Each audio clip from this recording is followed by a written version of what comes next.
جب دل کرتا تو چھوڑ کر کے اپنے گھر چلے. یہ صحابہ کا فرمان ہے. میرے عزیزوں میرے پیارو، یہ معمولی بات نہیں ہے. خطبہ کسی کے لیے روکا نہیں گیا. اگر خطبہ کسی کے لیے روکا گیا، آج تک اگر خطبہ کسی کے لیے روکا ہے تو وہ کوئی اور نہیں، شہید اعظم امام علی مقام امام حسین فرماتے ہیں جب خطبہ شروع ہو گیا نماز بند کر دو، نماز نہ پڑھو خطبے کے بعد، قرآن کی تلاوت بند کر دو، درود پاک بند کر دو، باتیں بند کر دو. یہاں تک کہ کوئی چیز پڑی ہے تو اس کو ایک جگہ سے اٹھا کر کے دوسری جگہ رکھنے کی بھی اجازت نہیں ہے.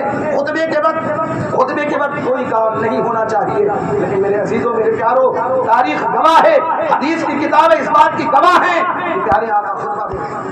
اللہ کے رسول صلی اللہ علیہ وسلم خطبہ فرما رہے ہیں اور امام حسین اپنے ننھے ننھے قدموں کے ساتھ مسجد میں داخل ہوئے. قدموں میں لڑکھڑاہٹ ہوئی، قدم لڑکھڑائے تو اللہ کے رسول صلی اللہ علیہ وسلم نے خطبے کو روک دیا، خطبے کو چھوڑ دیا. ممبر شریف سے نیچے اتر آئے اور نیچے اتر کر کے گئے اور حسین آدم کو اپنے سینے سے لگا دیا اور کہا صحابہ، اللہ تبارک و تعالیٰ سچ فرماتا ہے یہ اولادیں جو ہے آزمائش ہوتی ہے. میں نے اپنے حسین کو لڑکھاتا ہوا دیکھا تو میں نے حسین کو جو ہے خطبہ چھوڑ دیا اور حسین کو سینے سے لگا دیا. یہ عظمت ہے. خطبہ روکا گیا امام حسین کے لیے. اور صحابہ کہتے ہیں ہم اس لیے بھی ان شہزادوں کو نہیں روکتے تھے کہ جب ہم نماز میں التحیات پڑھتے تھے، جب قاعدے میں بیٹھتے تھے اور التحیات کی باری آتی تھی تو بغیر درود مصطفیٰ پڑھے آپ کی نماز مکمل نہیں ہو سکتی. نماز مکمل کرنی ہے تو درود مصطفیٰ پڑھنا ہوگا. بغیر درود مصطفیٰ کی نماز مکمل نہیں ہو سکتی ہے. صحابہ فرماتے ہیں کہ ہم منع اس لیے نہیں کرتے تھے کہ جب تشہد پڑھتے تھے ہم، جب قاعدے میں بیٹھتے تھے ہم اور تشہد کے بعد جب درود مصطفیٰ پڑھنے کی باری آتی تھی اور نبی پاک پر جب ہم درود پڑھتے تھے تو ہم نبی پاک صلی اللہ علیہ وسلم کے چہرے کو دیکھا کرتے تھے اور جب آل نبی پر درود پڑھتے تھے تو ہم رسول اللہ کے شہزادوں کو. کیا قسمت تھی صحابہ کرام کی. فرماتے ہیں کہ جب اللہم صلی علی محمد جب نبی پر درود پڑھتے تھے تو ہم نبی پاک کے چہرے کی طرف دیکھا کرتے تھے. وعلی آل محمد جب پڑھتے تھے تو ہم ان شہزادوں کے چہرے کو دیکھا کرتے تھے. اس لیے منع نہیں کرتے، منع نہیں کرتے. عزیزان محترم، پیارے آقا صلی اللہ علیہ وسلم نے شہزادے امام حسین رضی اللہ تعالیٰ اپنے سجدے کو لمبا کر دیا، سجدہ لمبا کر دیا. حالت نماز میں ہے، سجدے میں گئے، امام حسین رضی اللہ تعالیٰ عنہ تشریف لائے اور آپ کے پشت انور پر بیٹھے. توجہ دیکھو، ایک آدمی بھی آ جاتا ہے آپ کا. اتنی پیاری باتیں ہوتی ہیں.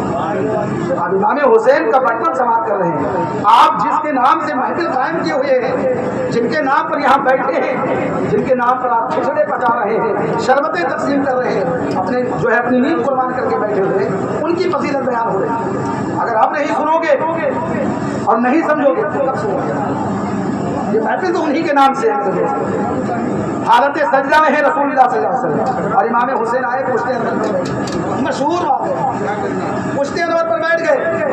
اب صحابہ انتظار کر رہے ہیں، تسبیح پر تسبیح پڑھی جا رہی ہے، سبحان ربی الاعلیٰ، سبحان ربی الاعلیٰ، سبحان ربی الاعلیٰ، تسبیح پڑھی جا رہی ہے، تسبیح پڑھتی چلی جا رہی ہے. لیکن رسول اللہ صلی اللہ علیہ وسلم کا سر انور سجدے سے اٹھ نہیں رہا. صحابہ انتظار کر رہے ہیں اب اٹھے گا، اب اٹھے گا. سجدہ لمبا ہو گیا. اب صحابہ کے دل میں عجیب عجیب خیال آنے لگے. صحابہ کرام کہتے ہم سوچنے لگے کہیں ایسا تو نہیں کہ وحی نازل ہو رہی، کہیں ایسا تو نہیں، اللہ نہ کرے کہیں ایسا تو نہیں کہ پیارے آقا صلی اللہ علیہ وسلم دنیا کو چھوڑ کر کے چلے گئے. صحابہ کرام کہتے ہیں ہم عجیب عجیب خیال آنے لگا، ہم خیال میں گم ہو گئے.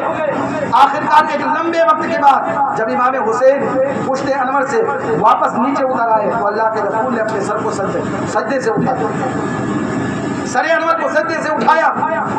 اب صحابہ کرتے یا رسول اللہ صلی اللہ تعالیٰ علیہ وسلم کیا آپ پر وحی نازل ہو رہی یا میرے آقا کیا سجدے کو لمبا کرنے کا حکم آ گیا؟ میرے آقا کیا بات ہے جو آپ نے سجدے کو لمبا کر دیا؟ آقا عالم صلی اللہ علیہ وسلم ارشاد فرماتے ہیں میرے صحابہ نہ مجھ پر وحی نازل ہو رہی تھی نہ سجدے کو لمبا کرنے کا حکم آیا ہے. بات یہ ہے کہ میں حالت سجدہ میں تھا، میرا حسین میرا شہزادہ میرے پشت انور پر آ کر کے بیٹھ گیا. میں نے سجدے کو لمبا اس لیے کر دیا، میں نے سر کو سجدے سے اس لیے نہیں اٹھایا میرا حسین کہیں گر نہ جائے اور میرے حسین کو چوٹ میرے حسین کو تکلیف نہ پہنچے، اس لیے میں نے سجدے کو نہ پہنچا۔ یہ محبت حسین ہے، یہ رسول اللہ صلی اللہ علیہ وسلم کی محبت۔ اس طرح محبت فرما رہے ہیں امام حسین کی تکلیف نہ پہنچے، اس لیے آقا دو عالم صلی اللہ علیہ وسلم نے سجدے کو نہ پہنچا۔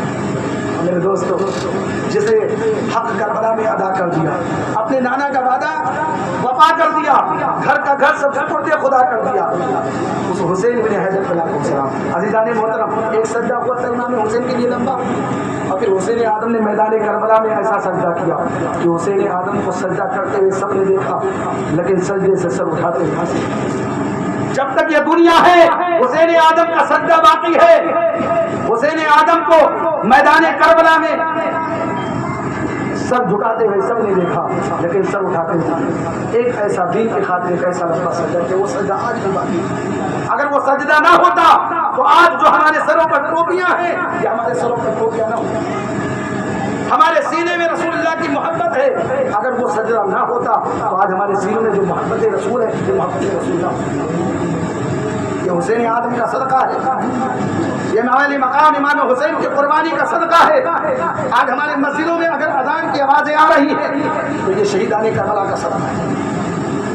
اگر ہمارے پاس قرآن پاک موجود ہے، قرآن پاک کی تلاوت کر رہے ہیں تو یہ حسین آدم کی قربانی کا صدقہ ہے، یہ شہیدان کربلا کا صدقہ ہے۔ آج یہ محفل جو قائم کرنے بیٹھے ہوئے ہیں، اللہ اور اس کے رسول کا ذکر کر رہے ہیں، اللہ والوں کا ذکر کر رہے ہیں، یہ بھی حسین آدم کا صدقہ ہے۔